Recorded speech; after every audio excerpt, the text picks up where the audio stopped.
So this is the opening image is really interesting for me because these are really important brands from Saucony to ASICS, and then we have Nike, and then we have Puma and Hoka, and you can see how the soles are similar. It's not that they don't have good designers, and we know that they are following a maximalist, like chunky midsole trend, but still you can see that the designs are quite similar. So this is kind of a problem in the in generally in design sector, but on footwear, the part where we have less authenticity, unfortunately, is the sole design, because it is not easy to be authentic. So what is authenticity? It's very important to know what is authenticity. As dictionary meaning, we can say that what is real and true, but is not a copy, is authentic. But there is a deeper meaning, which creative people should know, is the deep authenticity means we believe, we believe we should be who we are and our real selves, and we shouldn't be afraid of expressing ourselves. We should be connected to our own spirit. We should know our taste. We should know what we like and we don't like, and we should really feel not afraid to express it. So this is very important, not to have the doubt, and you can have your own vision on the product. So why is it so hard to be authentic? Because it requires a self-awareness and a personal vision. So what is a personal vision? To have a personal vision, you should have a personal taste built through your culture and your personal experience. So a person without any culture and any experience, it is very difficult to be authentic, because then you have to absorb other people's authenticities to create something for yourself, which will never be real, right? And then the courage and self-confidence are fundamental, because you can have your own taste, you can have the awareness, but then if you don't have the courage and self-confidence to really express your vision and your authenticity through your design on the product, then it's not realized. And most important, and that's why we are here, requires know-how and control over the process. So let's go and break this down. So of course, the problems about copying sole designs. It can be a legal risk. It will be harder to build a versatile portfolio. You will not have a personal touch, and you will not build credibility, recognition. And of course, you will lose self-confidence as a designer once you know that you are copying or making a version of something else. So let's study a little bit the biggest mistakes that makes you an unoriginal designer. That's very, very important to know, because I also teach in Instituto Europeo del Design. It has been 10 years that I'm teaching sole design, and then I have also Ars Tutoria, which is an important school in Milan that I have been teaching since 5 years. So there I'm always telling them, it is very important to try to do something that is yours. So that's why you have to understand what you're doing wrong. So the first thing is thinking that, I have a nice upper and I put all the effort to the upper, I can get away with a sole, which can be something just that works, that I see around, so I can just follow those steps and come to a conclusion. I see this a lot also on professional footwear designers projects. Or another thing is, I can make a research on the web and mix elements I like. So it's like making a collage, but then in the end, you don't even know what you are really, what you should really take from one design and take from the other, because you don't know the know-how, why those elements are there and how they are constructed, right? How they are built. You should know that. So another thing that the designers think about is, I can generate a sole design purely with AI. So this is the last, let's say 3 years, maybe even 2, where AI is starting to be really important. And you can rely on it and hope for the best for the manufacturing, because what you do with AI is only create an image. So there is not really a concept behind it. There is not something really personal. There's not something coming from your taste, but it is hundreds of collages that AI can do, which I'm not against AI. I use it for my work, either for inspiration or for rendering of my designs. But I will always sit on my, like I will be designing on my desk, because otherwise I don't feel that it's mine. I cannot have the flow. So another thing that people think is I can get away with a pretty design, so I am designing it and solve the rest with the technicians. So I don't know how the 3D aspects of the sole is. I don't know if it's gonna function. I don't know if it is fulfilling all the requirements. I don't even know, like if it is following the last really. So there is an abyss of information that I don't know, but maybe I can get away with a pretty design, and I can have all the help from the technicians, from the mold makers, and maybe I can arrange it this way. So this is not a very good way to work, believe me. I've been there, because the first year in Vibram it was kind of like that, because I didn't know anything and I have to rely on the technicians all the time, but I had them, like the next desk. If you are not in a sole company, you will not have the access to these people who will mentor you and who will teach you all the time. So it's going to be really difficult. And another thing is thinking that there is no need to know the process and the rules so deeply. I will figure them out through the project. You will lose a lot of time. And even you will most probably make the company lose money, because you have to redo the molds and you have to do a lot of trials and errors, which are thousands and thousands of euros or dollars. And also time is crucial, of course, in our sector. So you have to restart the mold making. So it means it is another 3 to 4 weeks. So we really cannot really afford that. So these are, I think, the biggest mistakes when we are approaching to sole design, if we want to do something really original and really authentic. Let's start with the originality framework. So how to create unique soles.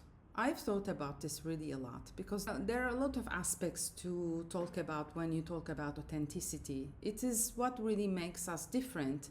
It is why still the humans are the most important. The human side of us is the most important element still when we are designing. So I don't think that we can rely on machines and tools like AI or 3D programs unless we don't really create something that is ours, because that is going to make the difference. So the first step that we have to be very careful about is master the brief. So what is a brief? The brief is giving us all the information that is expected from our design. Sometimes we have a very good brief from our client, from our boss, or maybe even if it is our own line, we really know what we want to do, from the price, from the marketing strategy, from the positioning of the product and the inspiration and the mood boards and everything. We already have it. That's a very lucky situation. Most probably we don't have it all. So we have to propose something to the client or to the project and gather a nice brief where we have the segment, the market, we know the competitors, make this research, and then we have an inspiration for style and lifestyle, and finally we get into the product, what kind of a product we want, and then we should have absolutely the price range. So we know which materials to use, what is going to be the manufacturing type, what kind of mold can we pay. So there are a lot of different factors to really consider, like in every product design. Also upper design is like that. We have all the materials, we have to think about everything. So mastering the brief is very important. We have to follow the brief, but we can also do something a little bit out of the brief just to be more propositive, and where you can also put more authenticity, and sometimes that design wins over the one which is really completely following the brief. So listen to that. It's 20 years that I'm designing soles, and it is like now 8 years that I have my design studio, so I do both. I sometimes even do some research and marketing for my clients, and also coloring and mood boards. I have a lot of different services, and I'm telling you, sometimes they do not see as long as we see. So most of the briefs are coming from marketing and salespeople, mostly salespeople, and they want that they have already seen.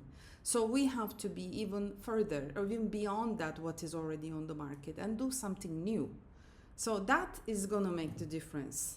That is going to make you hired, and that is going to make you keep your job. So that is really important. Another thing is, of course, these are all points that I gathered from my working experience, but not only, because having, since I've been teaching for 10 years, I'm dealing also with very young people and very new people to footwear design, people that have never seen a last, they don't know where to start. It has been very interesting because in 8 lessons that I do in Istituto Europeo del Design in Milan, everybody designed soles and they couldn't believe. So I've gathered also their challenges as newbies, but then I have also students who are extremely professional. Even one of them is working in Nike, the other is in Timberland. There are people who are really like upscale in their career. So we all need information. I know what their challenges are. I know the intermediate professionals, what their challenges are. And then we have the new designers, the ones who are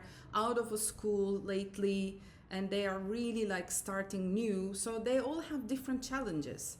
But for authenticity, I think it doesn't change a lot.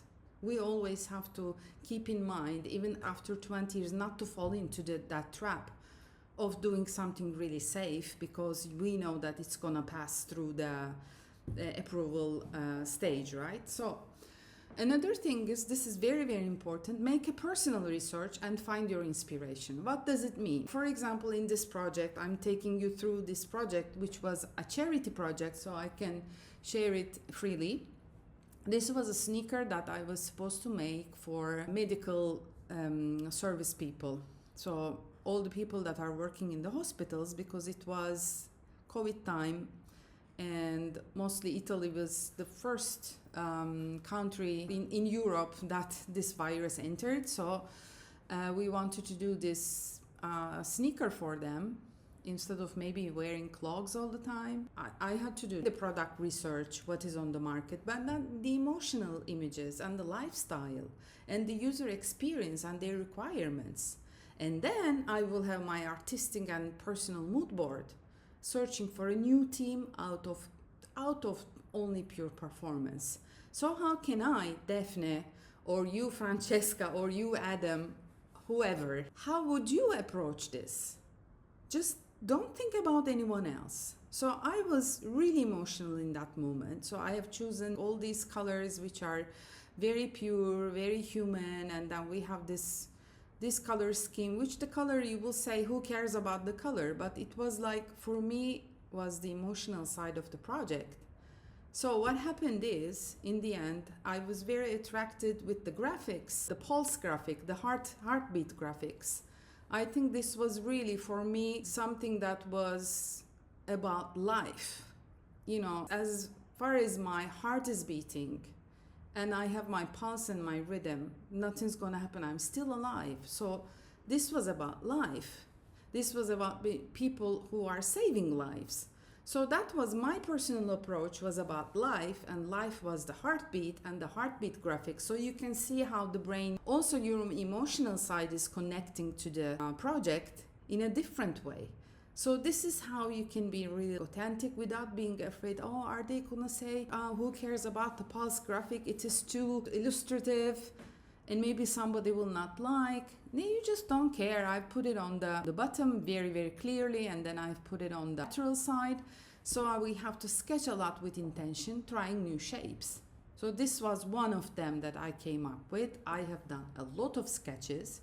So lots of sketching will take you to more authenticity, because the more you draw, even if you don't have a very good hand, who cares? You will put it into Illustrator in the end, you will just correct the lines afterwards, but you have your theme, you have your thought, you have your vision on the product. Every time you're doing something and it starts to look like something else, just put it away and say, okay, this really looks like ASICS, or this really looks like that sneaker that I had. Maybe I shouldn't do that. So you have to know what is on the market and try not to do that. That is the key point. Okay, so this is the third point, which is really important. I think since shoe design, actually the sole design, there is a disadvantage. The bottom design is not seen, is not visible on the shelf when you go and buy a shoe, right? You go to Foot Locker, let's say, and all the shoes are displayed in the lateral view, the external lateral, the profile. That is what you see. So many designers take a lot of time designing only the lateral part because they know that it's gonna also be visible together with the upper, and that is what sells, that people see in the first time. But if you can imagine how difficult to create something so interesting only on the lateral. It's a very small design area. It's not like the upper that you have a lot of different technologies, injections, you have a lot of textiles, you can do a lot of stuff. It's really, really creative, and it has a lot of possibilities. Whereas sole, we have to make a mold, so the materials are limited, they are not as much as the upper. And my design area is so limited, so I can curate really a lot the bottom design. The bottom design is where you can really express your art and be free. So there, it's not only about the lines, like here I've also put the second color to enhance the graphic of the heartbeat, and then we have all the technical requirements that the medical people needed during the day, like breathability and flexibility, whatever. But what we can do is go and work on the surface design. What does it mean? Like these textures, you can do some really interesting cuts, and you can do more artistic shapes where you have a lot of areas where you don't have lags or cuts or anything. You can go and study something really unique. It can be even something that you draw by freehand, and then you can put it into Illustrator, and then you can repeat it, create a pattern. You know, that is something that you have done. You know that you have done that. Or maybe you find an image like this one in the internet, which is a art piece, and then it can become a sole like that, or like these ones, right? This is a piece of wood where an artist carved this, and it's a beautiful thing. And then you see a 3D artist doing this kind of work, and then you see the sole. So here you can really have a lot of art. I really love surface design. I always try to decorate a little bit my big areas with this kind of approach. So this is gonna be unique, right? This is gonna be really coming from you. So every time you are designing, every time you're drawing a line, how can I make it mine? How can it be different from the others? Still, of course, responding the requirements of the brief, but it is still something really yours. And now we come here, which is very, very important, to be able to authentic, you know, like to say that I can deliver whatever I want, and I know that it's gonna work, and I can be free. First, I have to know the limitations, and I have to have a real know-how, and I have to master the process, because it's just like cooking. Every time I go and teach in the schools, I love to have this metaphor, like comparison with cooking, because it's like baking a cake. You have a mold, and then you have the sponge cake, and then you have stuff inside, and then you have the glossing outside. It's very much like a sole design. And then I say, if you don't know your ingredients and the steps of cooking, you cannot cook something new, because you don't know the ingredients, how they react between each other, what is flour doing, what is the milk doing. When I mix them, what happens? If I don't know, you're gonna take an existing recipe, you're gonna change two things, and your dish won't taste any different. It's not gonna be yours. It's gonna be something interpreted, and you will call it the fusion or interpretation of. Okay.